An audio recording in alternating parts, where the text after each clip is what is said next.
All right, I will call this meeting to order at 6:01 p.m. on, I haven't changed my calendar yet. What day is it? October 8th, 2025.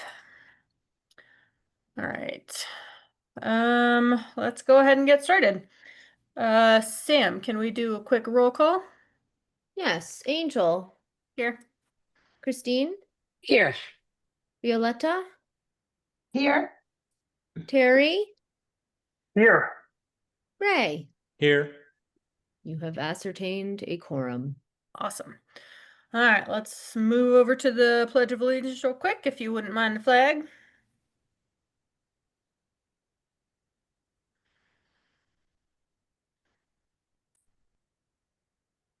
All right. I pledge allegiance to the flag of the United States of America and to the republic for which it stands, one nation, under God, indivisible, with liberty and justice for all. Awesome. Thank you, Sam. All right. Approval of tonight's agenda. I looked over it earlier. I don't think there's anything we were missing, and everything on here we need to discuss. So I will make a motion to approve tonight's agenda as it's written. I second it. Okay, and all in favor? Aye. Aye. Aye. Okay, Aye. awesome. All right, let's move right along to the approval of minutes. So 9:24 was our last session where we had to go into the closed session to talk about the investigation, come out, voted to accept, and then voted to have Alexis do some follow-on investigating in the resolution. So I looked those over. They look fine to me.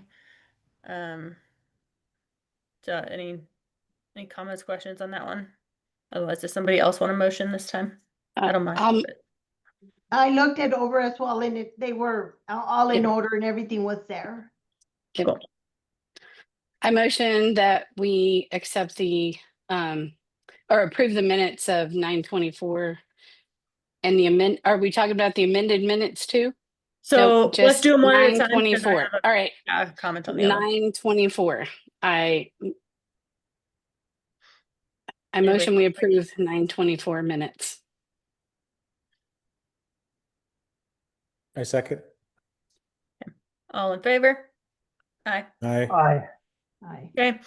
And then the amended minutes from 8:13. Sam and I were talking, it must have been last week at this point, about the audit committee and folks that were on the audit committee. And we just wanted to make a clarification within the minutes that we were talking about how a governing board member cannot serve in the community member role. So Violetta can serve as the governing board member along with Christine. You guys are both on the audit committee. But wait, was that it? Yep. Yeah, okay. But we're still missing a community member. So if anybody knows of anybody who wants to be on the audit committee as a community member, please send them our way, send them your way, just send them to Sam, she'll take care of them. And we can, whether they have a resume, if they just have some type of history and audit stuff, let us know because we are missing that, and that is a ding against us for audit committee if we don't have all those spots filled. So we're going to keep this on the agenda probably until it's filled, just so the auditors can see that we are in fact working on making sure that this is filled. Good. Good, Sam. So I just want, so yes, and right? So this amendment came about really because in the minutes from that meeting, we got to the conclusion in the recording, right, that a board member cannot serve as a community member. The issue is that that was not made explicitly clear in the minutes that were approved. It just said that Gabriella said blah, blah, blah about Violetta being the community member. And we really just needed one more sentence to be like, and then someone else said that that can't happen. And so now we're doing this. It's like we lost if we were in LSAT land, it's like we're missing the assumption necessary for the conclusion to be valid. Yeah. And so LSAT plan. that's basically what happened. And so this just makes it, for transparency's sake, it just makes it explicitly clear that everyone on the board knows that you can't do that. And that the vote was that Violetta is, and that's what the vote said. We just want it explicitly clear in the minutes. Also on these minutes, it does say Erica Moreno was introduced. And so are we accepting Erica as the community? Okay, so we have a full So there's two. So finance Erica board. is the parent. We also need a community. Ah, got it. So we still need one more. Okay, got it. I was reading that incorrectly. Okay. So we need one more person. And this is an agenda topic for later. Yeah, tonight. This was Yeah. just the let's make it perfectly crystal clear in the minutes. Okay. All right. So I'm gonna motion to approve the amended 8:13 minutes and with the clarification. I'll second. Okay, all in favor? Aye. Aye. Aye. Okay. All right, let's move on. Josh was double booked tonight. So I will present the finances. We did have a financial meeting yesterday. It went really well. Let me figure out how to share my screen real quick.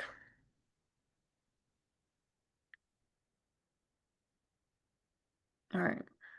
Let me know when you guys can see that. We can see it. Okay.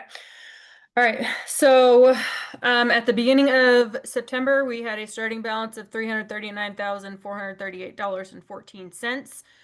Let me grab my notes again real quick.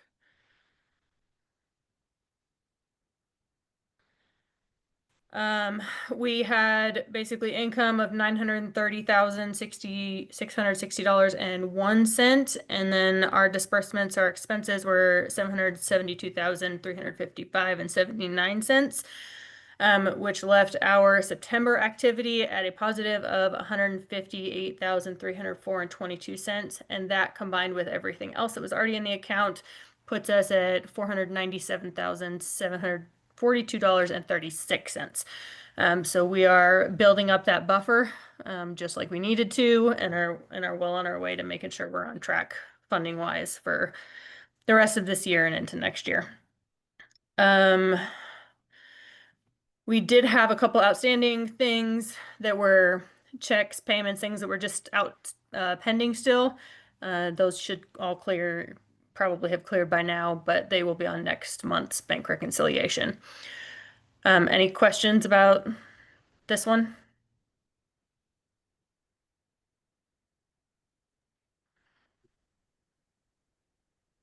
Okay. This is the actual check register.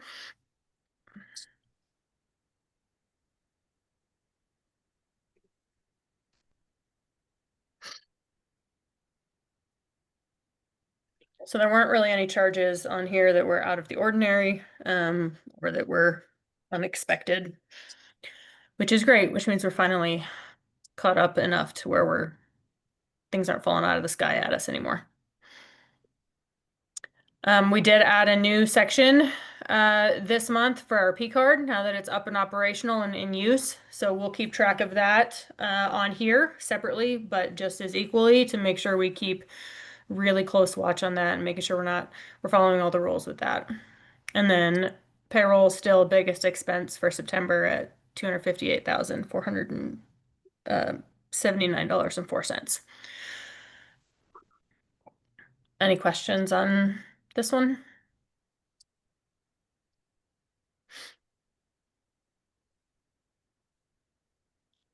Okay. We have two bars. Can you guys see these or do I need to zoom in? Could you zoom in just a little bit? Mm-hmm. Is that good? Mhm. Yeah. Okay. So this bar was at the request of the PED. It's just for a rebalancing of some funds into special education in different buckets or different fund groups, and the alternative at-risk programs out of just the general fund. So this was a net zero. It's just rebalancing of funds into the right buckets. Any questions on this one?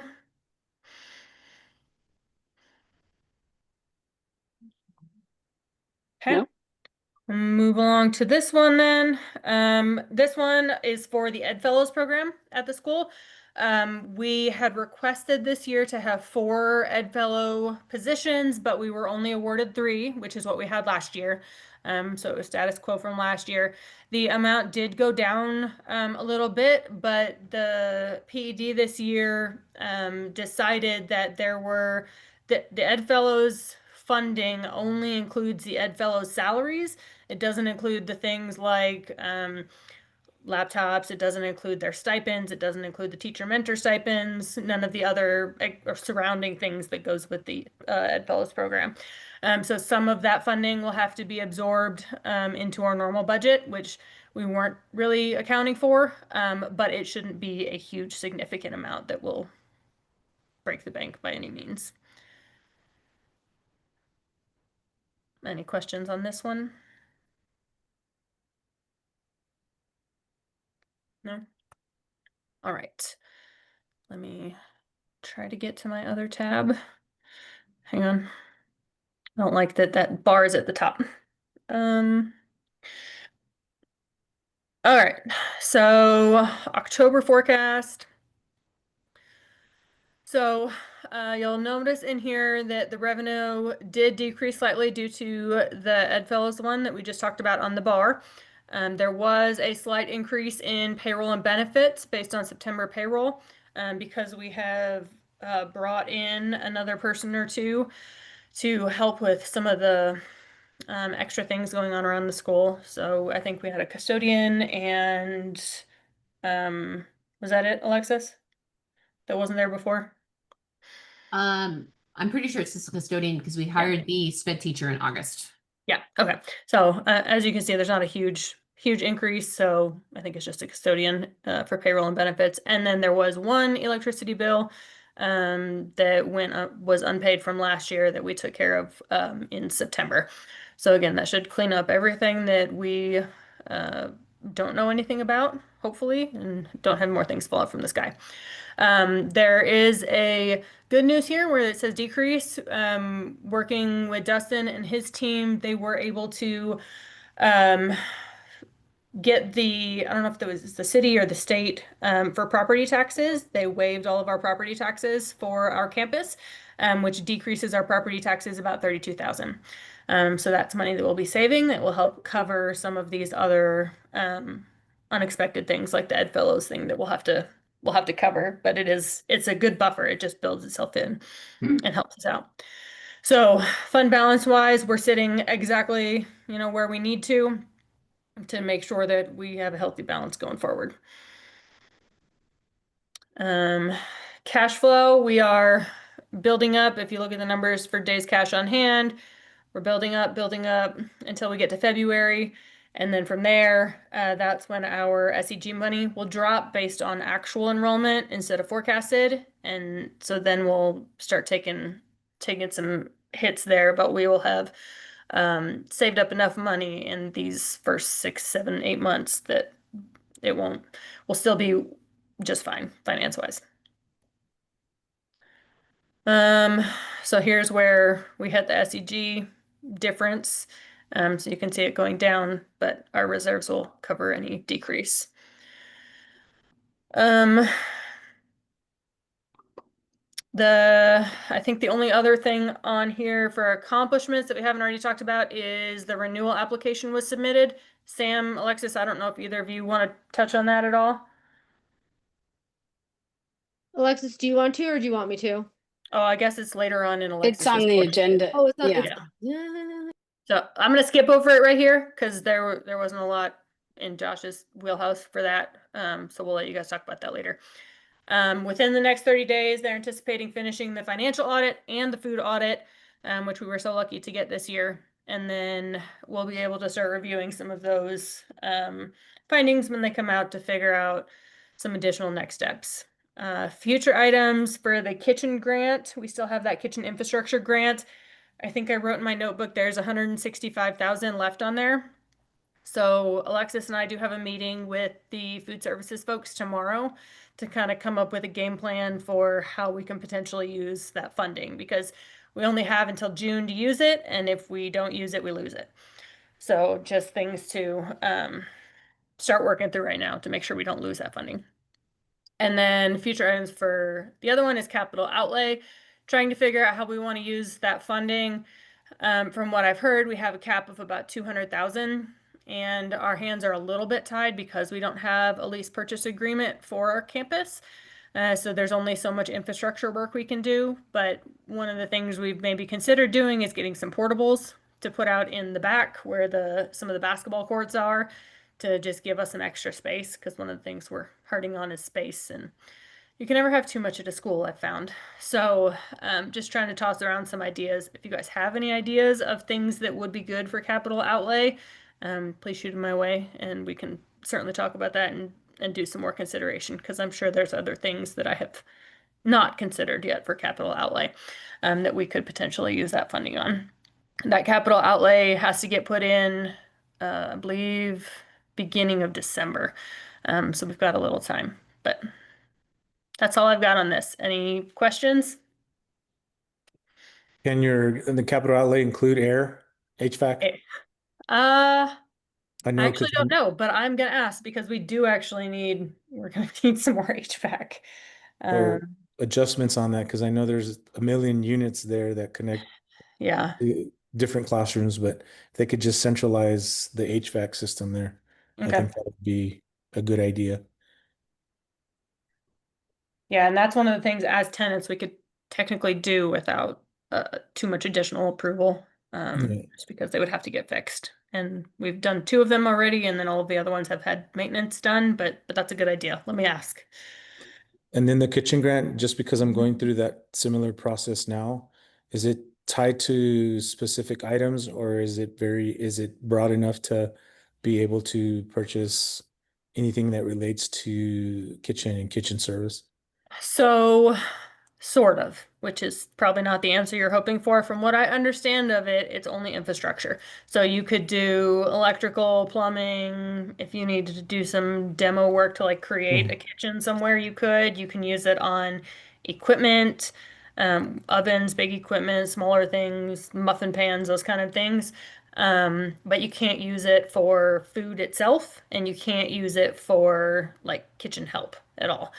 Um, so it's very much only on the infrastructure and equipment side. And one thing that they're very much a stickler on that we found out is for the grant, you have to get whatever you want to buy. You can get a quote. You have to get it pre-approved before you even Mhm. start working on it. Mhm. Because they won't like approve it retroactively. And so if you Mhm. don't get it pre-approved, you don't get it approved at all. Yep, So those are facts. yes, I'm going through good that times. now. Yeah, we found that out a couple months ago when we tried to do a couple things and Yeah. didn't get them reimbursed. So, all right. Any other questions on this one? Thanks for clarifying all that. Sure. All right. Um, so since I've got all the stuff handy here in front of me, I'm gonna make a motion then to approve the check register. Hang on. Yeah, no. Is it the check register or the bank reconciliation? Check register? Well, all of it. Oh, okay. See, my brain is still on vacation time, so this is why I need y'all to keep me straight. All right, so I'm gonna make a motion to approve the check register, bank reconciliation, and bar 581-000-2526-00008M and 00071B. IB? How would they use an I? Okay. I second that motion. Okay, and Sam, if you want a roll call since it's finances. Angel, Yes. Christine, Yes. Violetta, Yes. Terry, Yes. Ray, Yes. Motion carries. Awesome. All right, I'm going to turn it over to Alexis then so she can go through her stuff. Good evening, everyone. Good evening. All right, so first up, we have our teacher spotlight. And for this particular month, we are bringing in an elementary teacher. So I have second grade teacher, Brittany Topmiller, to talk about her flavors and other cool things she's doing in her class.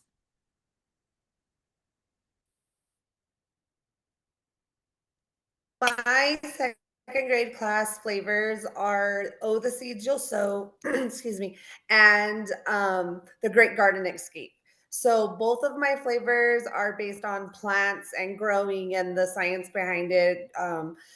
Do they need light? Do they need water? So we've conducted many experiments and growing lots of plants from corn to pumpkins to flowers and many other varieties of everything the kids could pick. Unfortunately, I didn't have anywhere to plant them after they started growing, so we had to just let them die. But that leads me into the outdoor classroom grant that we have received and we are working on. We will be building, I'm working with the teachers around the campus of what they could use in the outdoor classrooms. We've designed an outdoor classroom and are getting ready to start purchasing the items for that. And we will be having above ground planters. We will have a greenhouse, an outdoor classroom space. And teachers have requested things like telescopes that they can use during the day and night so that we can do some parent connections and do some things, some parent outreach during the evening with kids. And then we're going to do composting. And so we're going to give the kids an idea of how the stuff that they throw away in the cafeteria, how we can repurpose that in our garden, and it'll help our gardens thrive. And then they'll grow their own fruits and vegetables, and then we'll be able to use those items to make things with at the school. We're going to harvest our own water. There's lots of areas that we can collect water at the school. And so we have big plans for our outdoor classroom. We're also incorporating our clubs within that. And so Mr. Dan is helping me with the outdoor grant. And we will actually be building certain things for like the first grade team that their flavors are camping. So we're going to take pallets and build things that not only can we use during classroom time, but that we could also use during recess. As you guys know, we don't have a ton of things. We don't have a ton of shade out there. So we're trying to purchase items that are multi-purposeful. We can create shade places for the students outside and make them where they're not fixed features, because we know that we can't do things that are fixed at the school. So we're becoming very creative on how we can make the most out of our money and grant stuff, but it's multi-purpose. They can use it at recess and they can also use it for schoolwork. Definitely lots of shade for the kids because we definitely need that. But the kids are thriving. So Mr. Dan's club is going to be building items with pallets. Miss Grijalva, she's the art teacher for the elementary. We're going to be doing outdoor paints for her to be able to paint outside. So we're going to be painting Foursquare, hopscotch, things that don't necessarily take up a ton of space, but give the kids activities to do as well outside. So we're incorporating the classroom time plus our club time to just make the most out of everything for the students. Is that my 5 minutes? Yes, thank you. Thank you guys for having me. Do you guys have any questions that I can answer for you? I just want to compliment you on using your resources and teaching the students about resources that are limited and resources that are not. And then also in the painting, they're providing to their community. So it's service to others when they're drawing out hopscotches and other things that can be used. So that's wonderful. I think it's great what you all are doing.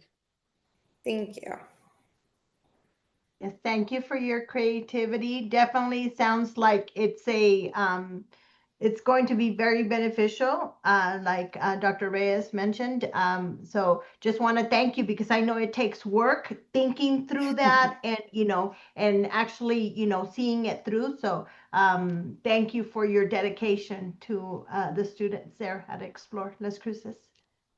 Thank you guys. You guys do a lot for us and we appreciate it. And I just want to give a big shout out to Brittany because like in her classroom, she used butcher paper to like make a tree and she bought these like really cool like leaves on Amazon and then she put clouds up this weekend. I mean, it has such a good vibe when you walk in there. So It's my favorite classroom in the whole school. Just saying. I try, I'm a little extra, but it's fun. The kids love it. Yeah.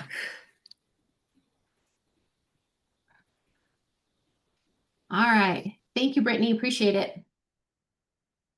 Update on staffing. There are no updates. We are fully staffed. We did get a math grant and we can move forward on hiring an EA for elementary and sped. So we're going to get that up on the website and try to hire somebody. I've actually gotten about 4 or 5 applications for an EA, I think. So we can start setting up interviews. I was like, what's that word? Update on facilities. Everything is going well. I mean, Nick moved to the canopy from, what is the name of that school? Mission. And he set it up in a way so it's not a permanent structure, so you can actually lift it up and move it if we have to. Brought over some picnic tables so our middle school kids have a shade area and some picnic table places to come outside after they're done eating lunch. So they can either run around and play basketball or they can just sit and chat and get outside, which is really nice. Big news though, today was our 40-day count and our number was, I feel like a little drum roll here. Officially we are at 425. Good. Woo! Yay! Because I don't know where I had it in my head that attendance was like such a big deal, but we only had like I think 19 kids absent today. So whatever the metric is, we made it. Yay! Yeah. And that was even a conservative metric. So Yeah. I'm thrilled.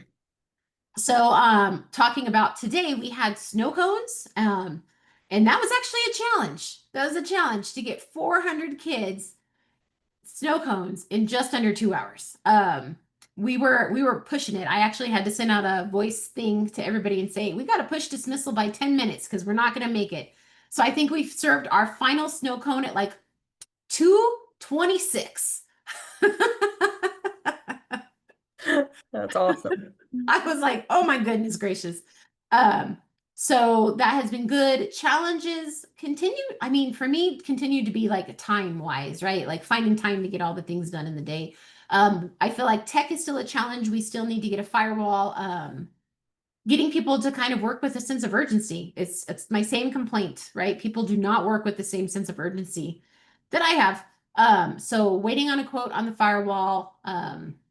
We have Go Guardian up and running. We have every kid on a computer at the middle school.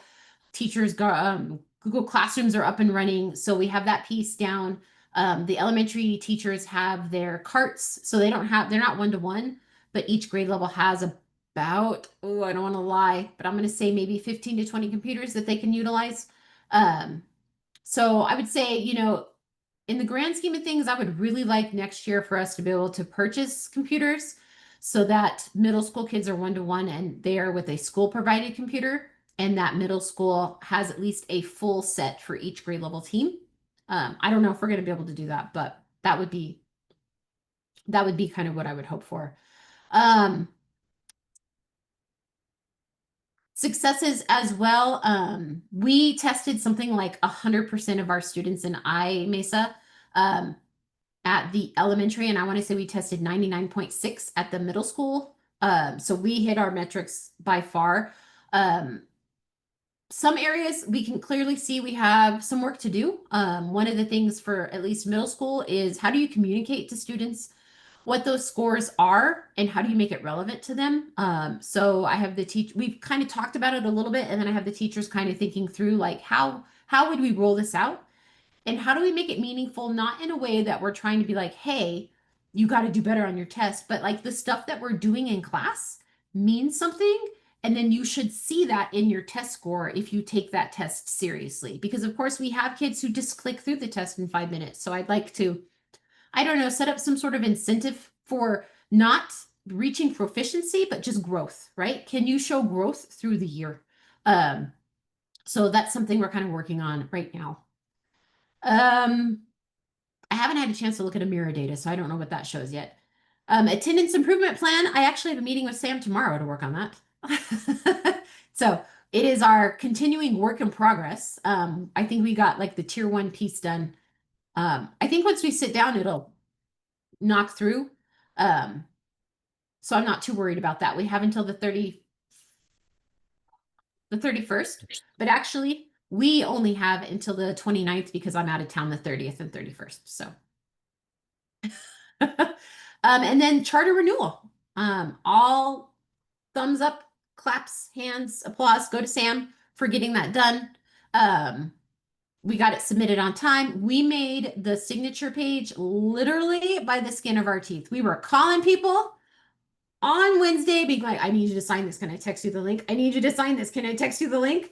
And we managed to get enough people to agree to sign the petition. And I honestly don't think it was because they didn't want to. They just don't realize the importance of it. And I think as a community, we kind of have this idea of, it's not, I don't really need to sign that thing. So, but we did it. We made it. And I will say that if I'm here in 5 years, we will definitely make sure that is done in a much timelier manner than trying to get it done at the very last minute. So we have our charter visit next Tuesday, actually. So I'm getting parents lined up for that. I have teachers assigned to the teacher focus group. We're just getting the last minute pieces in place. And I have another meeting with Sam on Friday to talk through the last little pieces of just to make sure we're ready and welcoming and put our best foot forward for that visit. So that's it for me. Any questions for me? No, just I appreciate your hard work. I know that, like you said, the challenge is trying to fit everything that we have to do and maintain our professionalism and a smile and still encourage students and staff. So, thank you for that. And just, I keep hearing, that you're doing an awesome job. I haven't stopped by to visit the campus, but based on other board members, you're doing a great job. And based on what you're articulating right now, definitely sounds like you are. So thank you. Thank you. Oh, it's principals month, right? Principals appreciation month. So hey, shout out to you. Thank you. I'm the worst at remembering celebration months. Like literally, I'm all hoot. Have Callie make a calendar. Yes, I need one. You. Yeah.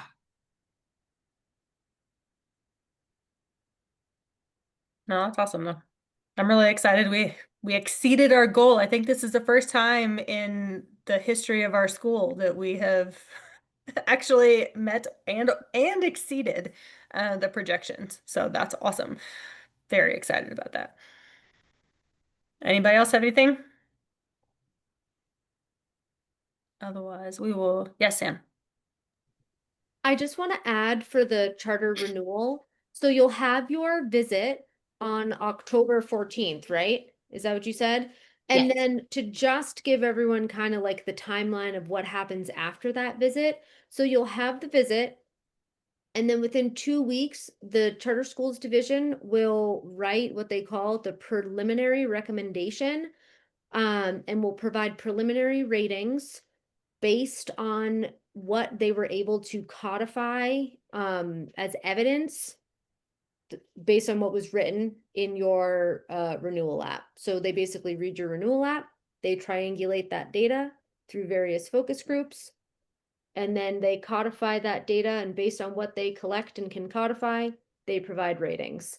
And so once we get that, you'll look it over, and then you are given 2 weeks to essentially respond to that. And then within that time period, sometimes we have no responses. This is all great. Sometimes it's like, ooh, we don't really know about that, or maybe you didn't capture this quite correctly. And so then you have 2 weeks to then do that, and then they will give you what they call the final recommendation. And so that final recommendation is essentially what informs like how you create your presentation for the hearing that you'll have in December. And so then again, I am putting in a plug.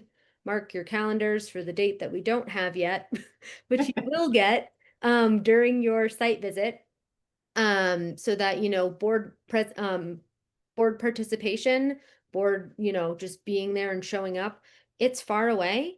So if we can have one or two of you, Angel, and, you know, Christine, I'll be there. you can be there, you know, as chair and vice chair. You know, that physical participation, and then if everyone else can show up, you know, on Zoom, they'll just mark that attendance as, you know, the board being there. It's just really important to, like, you know, show up unified. And so as soon as we get that date, we will tell everyone. We will shout it from the rooftops. But yes, I'll stop rambling about renewal, but just wanted to make sure that you know kind of what's coming. You've used the word codify several times. Can you tell me what codify is? Because I do Oh, not understand that. yes, it just essentially means to affirm, like prove. We're just trying to affirm what we see. So they like to use the words triangulate, which means that they're basically just talking to multiple different parties to make sure that, you know, if the school says that they're using like a short term, like what is it, short terms, you know, short terms and a flavor model, and then they go to parents and say, now talk to me about those flavors. And if like every single parent was like, what's a flavor? My kids are learning IB, that would probably be a problem, right? And so they triangulate so that they can then codify what is written in the app, which is basically just to say, to affirm what is written in the application. Thank you for that. You are very welcome, and sorry about that. It's all your big lawyer words.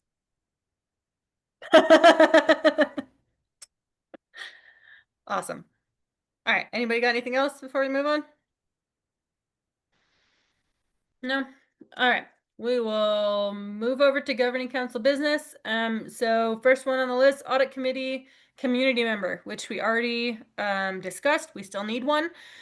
So if you've got anybody, send them on over. Yeah, just can't be one of us.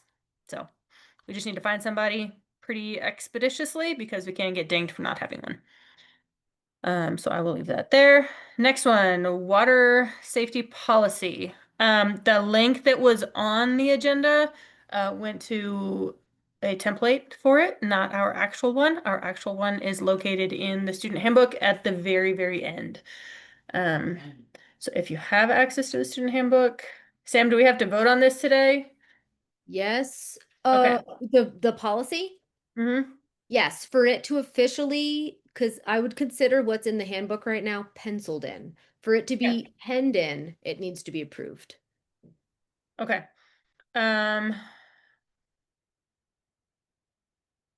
So I don't know who has had a chance to read it yet, since I just told you where it actually was and not the one that was in there.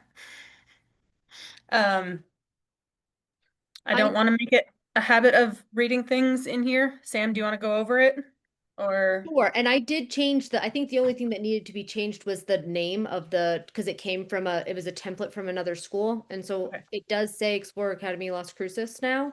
And so basically this is based on a piece of legislation that came out of the 60-day session from last year. And my understanding is that it is basically providing water safety guidance for schools. It requires that you provide water safety guidance for schools. And so there was some laughing, and I don't know if you were at that meeting, Alexis, for PCS&M, but there was something about ditches be deadly and don't go in them. But it's basically it's like basically that and just, you know, understanding risk of acequias and the Rio Grande and community pools and home pools, and just this was, you know, graciously donated to us by a legal counsel, so it's been vetted and is used by lots of schools. And so I will stop rambling about water safety unless you have any questions for me. So I still see Albuquerque in several locations and some items or some organizations that are more targeted to Albuquerque. So do we want to,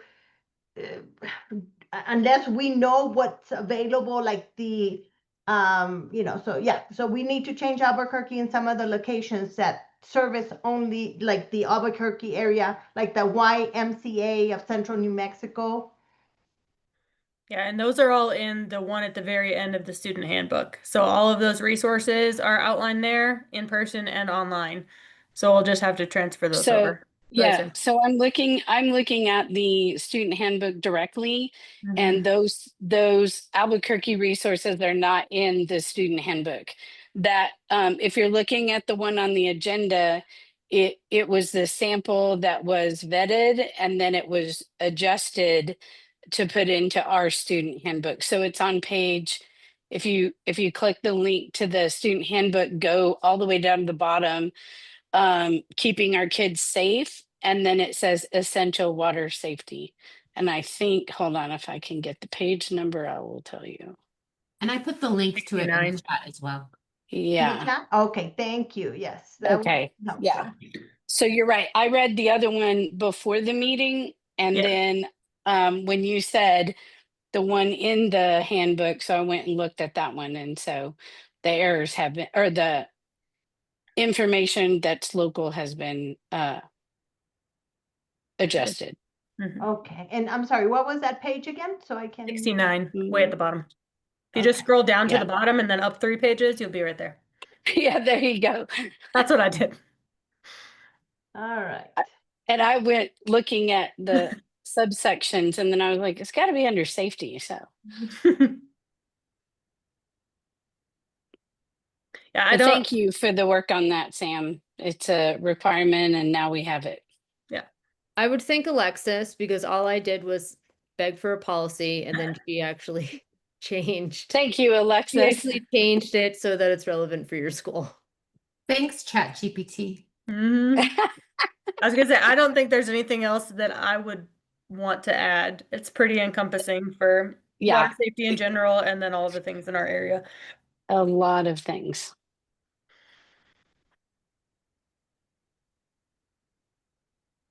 I guess probably drainage ditches would be the only thing, but those are our acequias, so I think Mhm. it's fine. I'm just thinking of that because the news story in El Paso. Mhm. Yeah. Um, I think it's pretty, it's, it includes everything like you mentioned, and yes, everything's been fixed. So I would, I'm happy with this. Okay. I think we've hopefully talked about it long enough to where everybody's had a chance to read through it. So I will make a motion then to pass the water safety policy that's on page 69 in our handbook. 69 through what, 72 in our handbook. And Second. I'll second. Oh, go ahead, Ray. Do we need a roll call on that one since it's legislative? I mean, it doesn't hurt. Okay. All right. Roll call, please. Angel, Yes. Christine, yes. Violetta, Yes. Terry, Yes. Ray. Yes. Your motion carries. Okay. Awesome. Thanks for doing that, guys. Next one on the list. So this one, I meant to put on last agenda. I think I briefly made a little snippet on it at the end of the last board meeting. But I did just want to get everybody's thoughts on doing a monthly policy review. So we have a lot of policies at our school. And instead of, just reviewing them all in the spring or all over the summer or whenever that review happens, beginning of the school year, I think it would be a better use of time if we spread it out over the year. So that maybe we decide to do like pick 2 policies. Maybe we just start at the A's and pick 2 or 3 policies each month, and then we just look through them, make sure they're up to date, make sure they're good to go. If there's any adjustments, we make those adjustments because a little work now saves a lot of work later. So just wanted to have a quick discussion. If everybody is okay with that, I'll go in, I'll see how many policies there actually are in our repertoire of policies and procedures, and then just kind of do a quick calculation of how many potentially we should review each month to kind of stay on top of it. But yeah, open to discussion. However, you guys, if you think it's a waste of time and you want to do it all at once, I'm okay with that too. It's just a lot of reading. So, I like your idea. I think that there's, like you said, there's a lot of benefit in chunking it so that we actually do take the time to do it. Like, for example, this say water safety policy, it was short enough to read it quickly and identify areas. And I think if we do what you suggest, it's going to be, like you said, it's going to be just more productive. Our time will be used wiser. okay. And I don't think any of our policies are super long. I think most of them are like 1 to 2 pages. So it's not going to be like, I'm going to pass you 200 pages every month and say, here we go, let's read. So it should be relatively simple. But if you guys are okay with doing that, I'll pick up a couple policies and then we can start that next month. And so we'll make sure that the policies are linked on the agenda that we're going to review. And then the Sunday before the meeting, you guys can pull those up and we'll just start taking a look at them. So everybody has, 3 or 4 days to read through things. And then we can discuss and make changes or just say it's good and file it back away. Everybody good with that? Yeah, that's a good idea. Okay. All right. Let's see. Next thing, further discussion on governing council subcommittees. So last meeting, we also had just kind of a preliminary discussion on doing some additional non-statutory subcommittees of things that people are interested in. So Violetta, I know you expressed some interest in like the governance subcommittee that would potentially do things like find some new board members if we needed to have some, do a board handbook, do a new board member orientation, those kind of things. And then I also brought up, I don't have my notes with me, but calendar committee so we can get parents involved, staff members involved, make a much more cohesive calendar committee rather than having, a day off, go to school, a weekend off, go to school, randomness. We can still check all the boxes and meet all the things, with a much more logical schedule. Also things like maybe a facility subcommittee, if somebody's interested in that, school safety, maybe community outreach, just things that you're interested in. I don't want to pile more on all of you. I mean, we're all volunteers. We all have, a finite amount of time. I don't even care if you run the subcommittee or if you find a parent or a community member to run the subcommittee.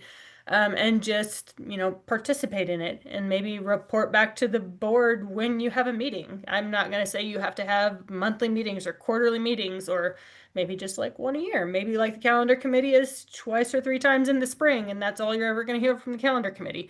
But I want to continue to have this discussion for the additional subcommittees just to kind of pull some extra things off of Christine and I's plate so that we're not in charge of all of the things.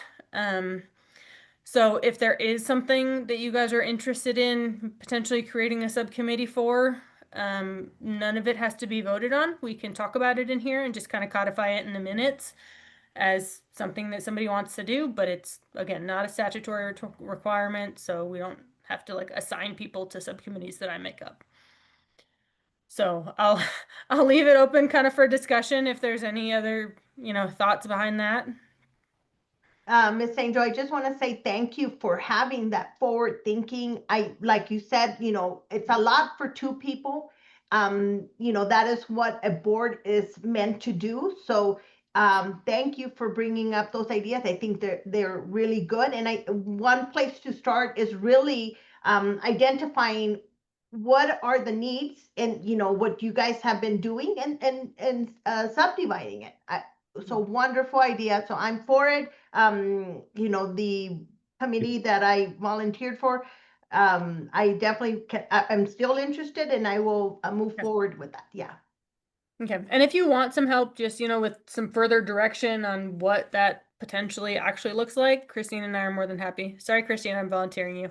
I'm more than happy to sit down and talk to you about just kind of how potentially we envision that, but also Yeah. whatever you want to do with it to run with it. Because right now we have a lot of gaps, especially in that area. We've had a ton of board changeover, and a lot of that knowledge has been lost along the way, and we haven't really had anything up to this point that we can hand people when they join the board and say, here you go, here's your Yeah. one-stop shop. Definitely. I know that school board training put out by the state, New Mexico Pet it's a wonderful place to start. So there's a lot of things there. So I can present some things, propose some things, and then we can take it from there. Yeah, Yeah. absolutely. Anybody else have thoughts on things they'd be interested in, or I don't know. I want to volunteer for the calendar committee because I have a very vested interest since I've got kids all over the place in different schools, and the calendar this year was really hard to work with. I'm not gonna lie, it's a really hard calendar to work on as well. Yeah, I'm sure. Yeah. It's a difficult calendar to read when you're trying to figure out the color blocks. Yes, it is. Yes, it is.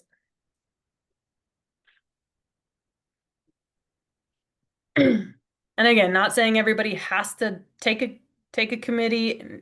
This is purely like an additional volunteer. If you want to, it would be helpful, but no requirements. So if nobody else has anything, I will move on to the next one. Good. Okay.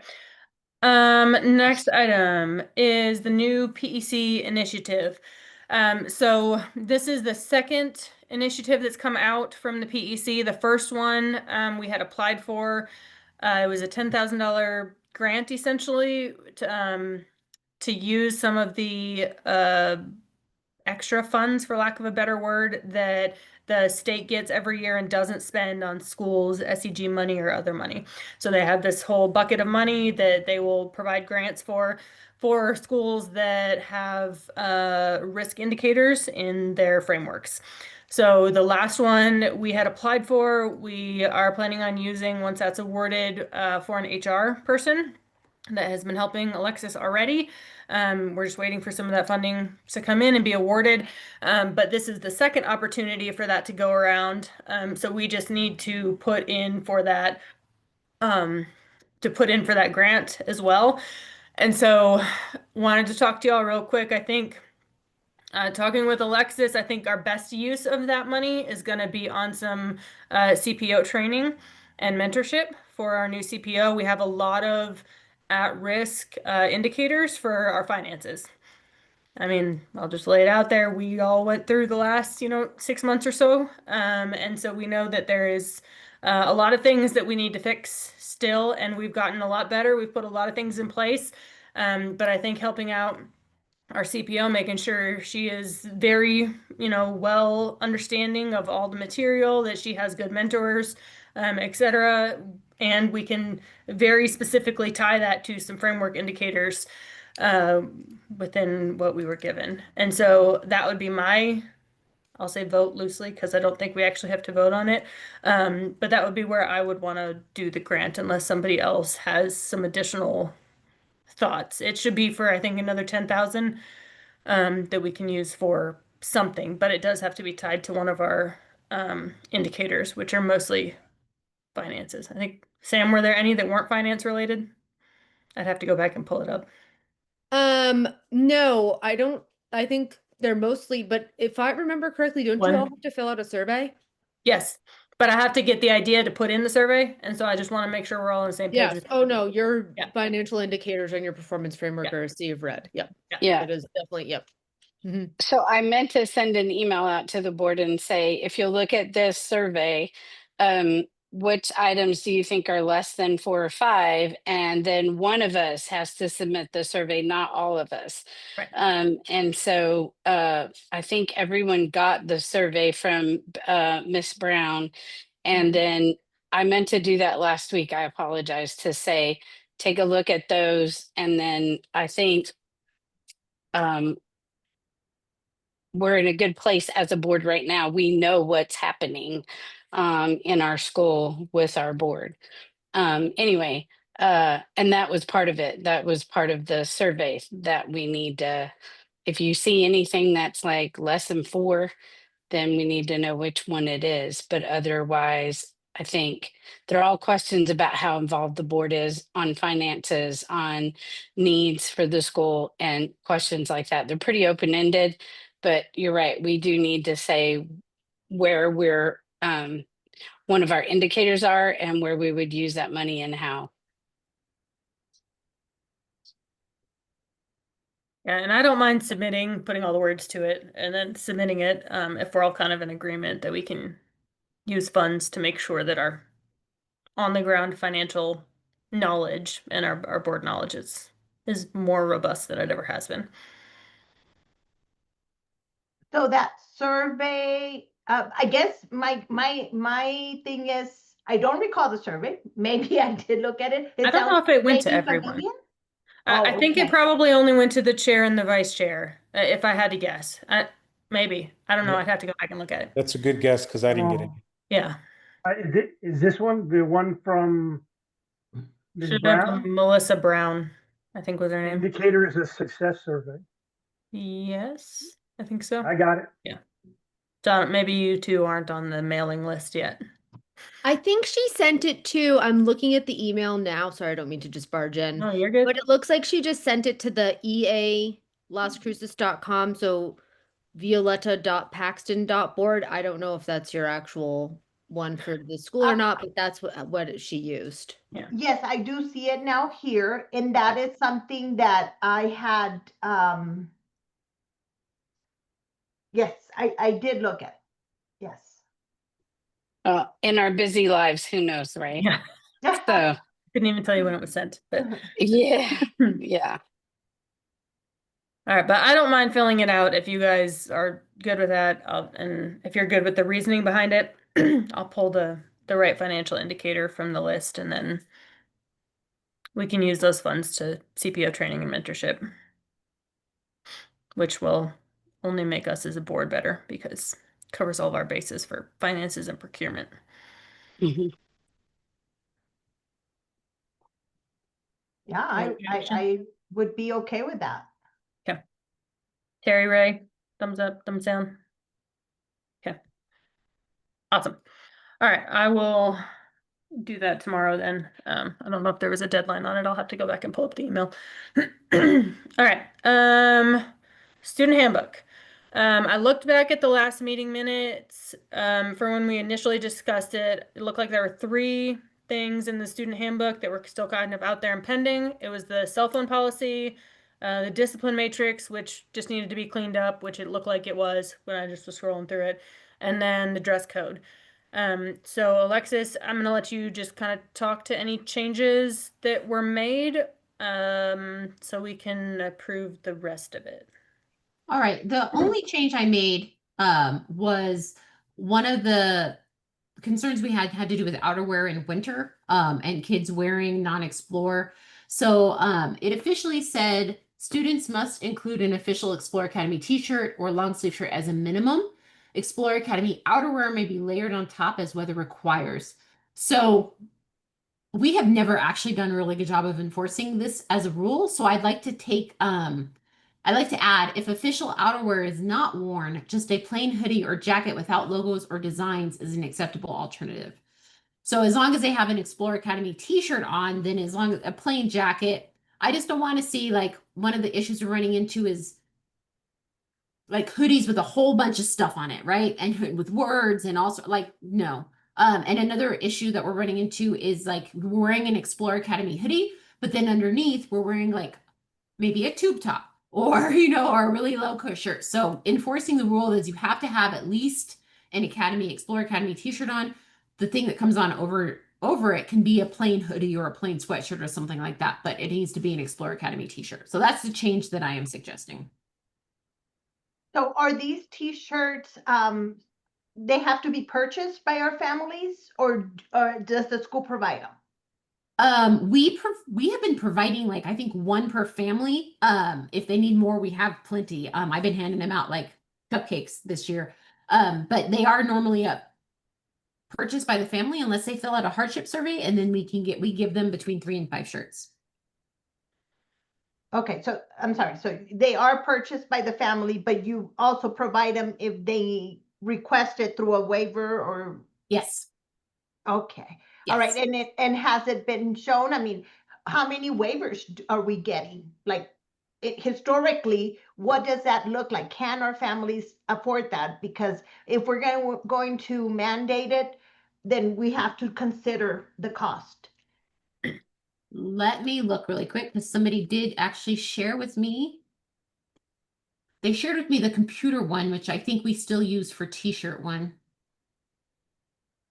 Ugh.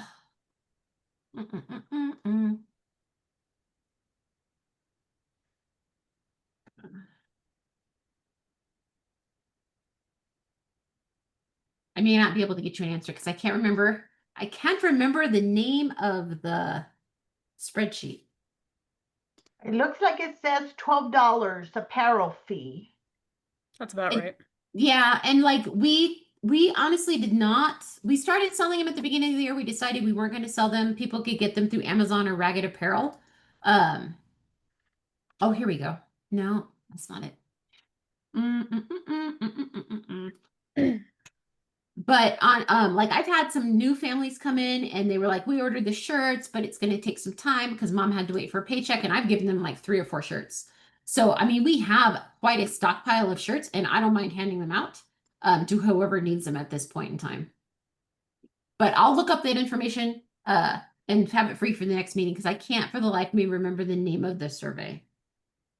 And there is a note in the student handbook, Violetta, that says if there are financial hardships, contact the school, Yeah. the head administrator or the counselor. So Well, another question, and I do see that. Thank you so much for pointing that out. As we are enrolling students and they're coming in and finding out, about our school, this is past, like information that they have readily available to decide if, we're the best choice for them. Is this something that does get communicated with the families early on? Yes. Yes. Okay. Yeah, because I don't want them to be shocked when they show up to school and they don't have the shirt or they don't have a computer, right? We lay that all out when we have those discussions with them. We talk about the grading policy. We talk about kind of like the mission of our school. We talk about our discipline matrix. We talk about t-shirts and the dress code. All of those pieces are in there. Okay. I the only piece of information I would like to see is, if we have any data, from the past of how many families and I know families, change. It's like we don't have the same people, always, but I mean, there should be some sort of data that gives us an indication. Okay, well, we have 425 students. Out of those, we had, hardship. So many, expressed that they couldn't afford shirts. I think it'd be nice to know that, that number. Okay. And I think that may also potentially, whatever that number is, play into as we work through rebranding eventually the school, are we going to want to continue with uniforms in the future? Because uniforms have been under the Explore model and have just been what it is. But is it, does the data suggest is something worth continuing? But the alternative is, how much time does it take Alexis and Mr. Zapata then to punish people who are not in an appropriate dress code, and what is the cost to time ratio too? And just designing a dress code that is not, I don't know how better word to put it, but sexist, right? Because most dress codes only address the female body. And I want to make sure that if we do move away from uniforms and we do design a dress code, it has to be gender neutral because I'm not interested in policing female bodies. Yep. I would agree. And I think this is fine. As a parent, I mean, I can go to Walmart and get a $10 plain hoodie if I needed to for an outerwear. So I don't think that's unrealistic either. But and I think we have sweaters too. I mean, there's got to be 50 sweatshirts in that room just Yeah. waiting for somebody to wear them. So, I mean, we have And the those. lost and found rack. Yeah. And brand new ones. I have a whole shelf of brand new sweatshirts. I don't even know where they came from, but they're there. Yeah. Well, I mean, it sounds like you're pretty confident that if there was a need, that need can be covered without any issues. I Mhm. think that, if that is the case, then I would be okay with saying, adding, the piece that you wanted. As long as we can back up, like be able to support families that or students that were maybe cannot afford it. So yeah. If I can, historically, I think if I can throw a number there, it's probably less than 5%, honestly. So yeah, the management piece is there, and the capability to for parents is there too as well. And I like the idea of just a plain hoodie because that simplifies things, and those are way cheaper than some of the printed product that's out there. Even at Walmart, some of the printed materials are a lot more expensive. So yeah, uh, probably less than 5%. Okay.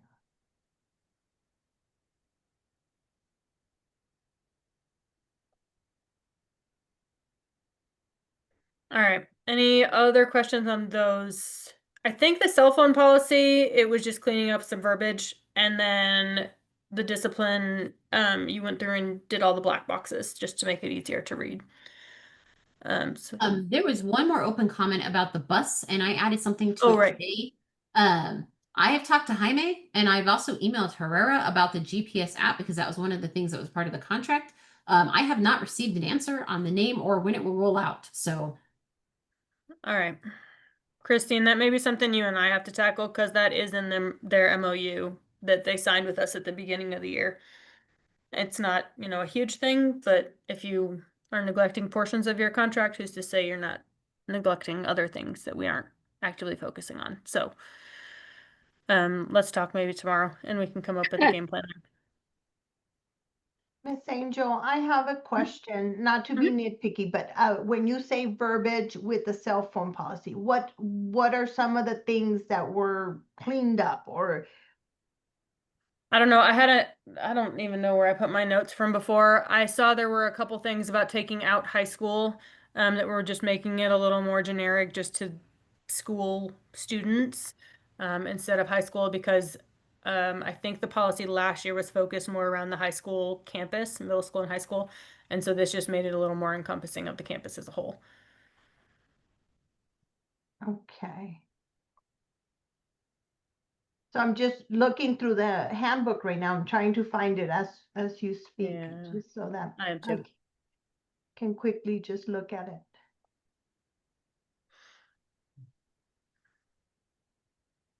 oh, And I apologize. I just don't want to throw a vote out there blindly that I'm like, oh, so I just want to see it real quickly. It says page 42, but the pages don't line up with the content. So the dress code is actually on page 50, but the draft says page 47, 6. So it's always that the should, little things that'll get you. oh, well, will that take care of itself? Is it like margins or, I mean, we'll look at that, right? Before we put it out there. If this is a draft, we want it to match. And I think we'll have to approve it with the same caveat that we'll just clean up the formatting and all the other things, because then the content itself is approved, and then we'll just make sure everything's cleaned up before we roll the official thing out. Okay, and so again, with the content itself, this is something that we had already voted on Yes. prior? Yeah, we have Okay. voted to approve everything else in here, minus those three sections were the notes that I had.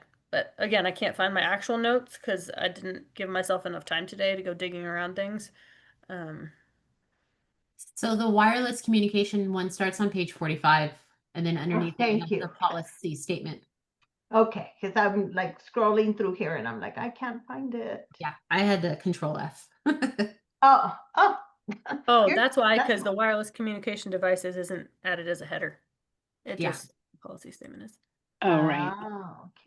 Okay.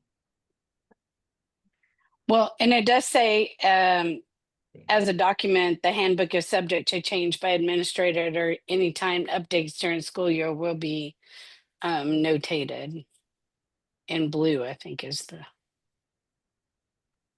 Okay, so we got some, wiggle room if, if there's any changes that need to be done. Okay, then that Yeah, definitely, only because you need to have a handbook when students come to school, and so and we inherited a lot of things, and we're updating the things required by the state, things that are required when initiatives through the PEC come down. So that's why. okay, But anytime we make a change, the board has to approve that change. right, okay. Well, I mean, if it's been gone through, by some of us, then I feel confident that what you've done it's good. So Well, and I think because it says August 18th, some of you may not have been on the board at the time. Yeah. or maybe lost. Maybe we were here, but we were lost. It's okay. We appreciate your time. Trust me, it's awesome to have a board that is really wanting to move forward Yeah. and engaged with all of the documents and everything. Yes, ma'am. Thank you. Yeah, thank you to both of you as well, Angel and Dr. Rivera. I mean, without work, somebody rolling up the sleeves and actually doing it, we're, we don't we don't move forward. So thank you to you guys. So I'm okay, like, to move forward with that. I don't know what we need to do. Okay. So I'm gonna make a motion then that we approve the cell phone section or the wireless technology. I'll change my verbiage. Wireless technology section, the discipline matrix, and the updates to the dress code, with the understanding that there are still some formatting and just, I don't know, nice, I don't know, niceties. Formatting is For the good. content Thank you. section to match Yeah. where the actual Thank you. Yes. item We'll go is. with Yeah. formatting. That should cover all of it. Yeah. You put the motion, Angel? I second that motion. I Yeah. second that motion. Thank you, Terry. All right. And then can we all in favor, Sam? All in favor? Aye. All right. Aye. Aye. All right. So we'll make the formatting changes. Otherwise, everything else is good to go for student handbook. And then staff handbook. Back over to you, Alexis. So, remember how we talked about urgency? So, I assigned this and asked the question, but the question hasn't been answered. So there, honestly, I think we can pass on this one until the lawyer gives me the final thumbs up or thumbs down. That's fine. So we'll just leave it as partially approved. I think there were 4 sections, subsections that were still outstanding. Section C, subsection 6, section D, subsection 4, section L, and section M. Yeah. So those are still the outstanding ones. So any objection to just moving over this one now, and we'll re-engage next So we month? say we table it, right? We make a motion to table this topic and Yeah. add it to the agenda next Okay. month. Terry, I heard you motioning that. I'll second your motion. Whoa, that's my first motion. Good job, Terry. All right, all in favor We then? can accost our attorney next week when we see him. Deal, when he comes into town. Aye. All right. Looks like everybody. Okay, so we will address that one next month. Okay. Head administrator recommendation and vote. So Ray and I were on the subcommittee for the head administrator interview and hiring. We had 2 different applicants for head administrator. The first one was Alexis. The second one did not actually have the qualifications to be a head administrator. So her application was discontinued. We did Alexis's interview last Monday. Was it last Monday? I think it It was before I left. I don't know, sometime in the last week, week and a half. We had a Friday bunch before you left. Friday before, thank you. So a week and a half ago. All the days just blur together when you're on vacation. We had, I think, 6 to 8 staff members that were in there with us. A couple more that were online. I forgot I made it a Google Meet, so I forgot to actually open a Google Meet to invite them. So it was only for in-person people, unfortunately, because that was a slip up on my part. But I think based on how the interview went and the amazing job Alexis has done so far, we would like to recommend her as our permanent head administrator. So any questions on any of it? Not from me. I think, that actions speak louder than words, right? And the school is moving forward and it can only be through leadership. So I would, support it. Okay. And we did make sure that everything that was on our checklist, for lack of a better word, that was written up by Dustin for the subcommittee. We checked all the boxes. We made sure to do all the things.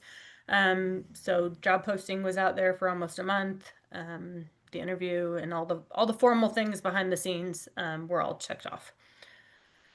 So if there's no other questions, then I'm going to make a motion to move Alexis's interim head administrator to a permanent head administrator position.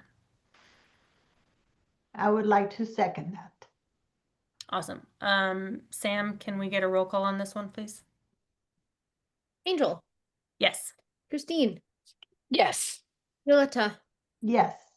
Terry, Yes. Ray. Yes. Yay. Now you're officially official. Congratulations. Yes. Congratulations. Put all your streamers back up. Awesome. Okay. Next thing is the executive session for limited personnel matters. I have words. Hang on. Sam sent me words. Okay. So I'm going to motion to enter into executive session at 7:18 pursuant to NMSA 1978 section 10.15.1H2 for limited personnel matters to discuss the investigation or consideration of complaints or charges against any individual public employee. So I just need somebody to second that, and then we will break off into the breakout room for this one, so we don't have to go out and come back in. So I'll have Sam send the 5 of us and Alexis so she can brief us on her findings for her follow-on investigation. But I need somebody to second the motion that I made before I kept talking. I second it. Okay. All in favor? Aye. Aye. Yeah. Oh, not Aye. all in favor? We have to vote? We have to roll call? Okay. Yep. Just kidding. Yeah, because it's personnel. Okay. Go ahead, Sam. Angel, Yes. Christine, Yes. Violetta, Yes. Terry, Yes. Ray. Yes. Okay, Okay. thank you. And I'm gonna set up your breakout room. Thank you.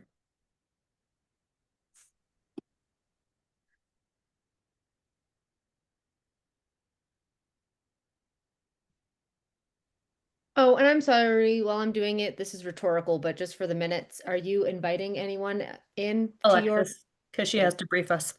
Thank you.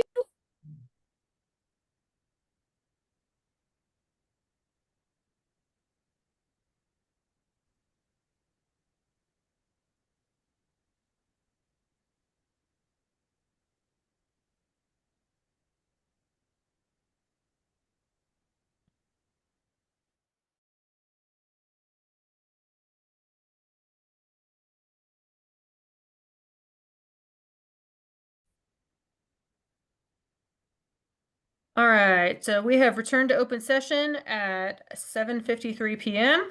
I want to state for the record that all matters discussed during the executive session were related to NMSA 1978, Section 10.15.1H2, limited personnel matters. No action was taken during closed session, and no other matters were discussed. So that was my motion. If somebody else wants to second that, and then we'll do a roll call, just So saying that is a true statement.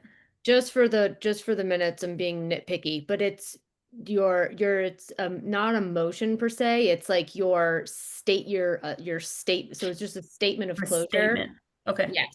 And then everyone else votes in a roll call to just affirm that what you I'll say get it is right one of these times. We have It- enough closed It's sessions like the at this hardest, point. it's like the hardest, weirdest thing, but it's like, yeah, your statement of closure, and then everyone votes to say, yes, Okay. it's true, that's true. I state we're closed, but just the executive session. So roll call.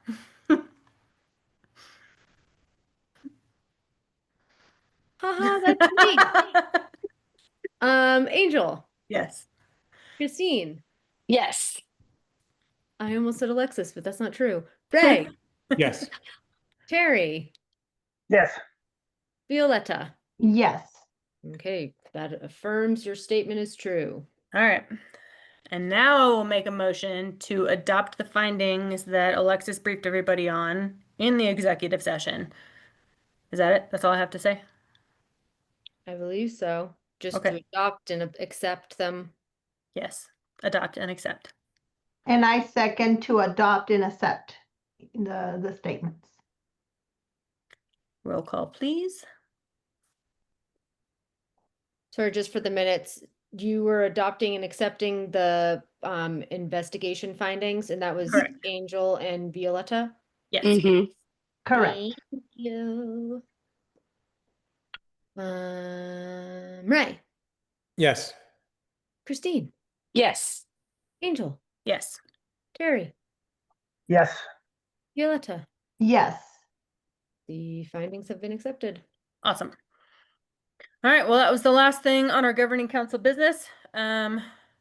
Board comments. I think most people have done their training already, but don't forget the first quarter report just came out, letting everybody know how much training they still have to do. So go ahead and take a look at that because we don't want to get dinged on that this year. Only other thing, just for the group, because I didn't put it on there because we just got notified yesterday, but we did get another grant for the library. So this grant will be like a sub part of our library. It's the Ben Carson Reading Room, and they're basically going to provide us for free 500 high interest books with some decor and other things for our library. So we won't have to spend any money to get reimbursed on those. They just do all the purchasing on our behalf. Yay. So have to figure out how to poll the teachers and the students to figure out what 500 books we want to get. So, and I think that's all I've got. Anybody else got anything?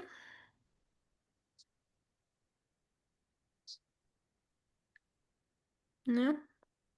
I All right, don't think so.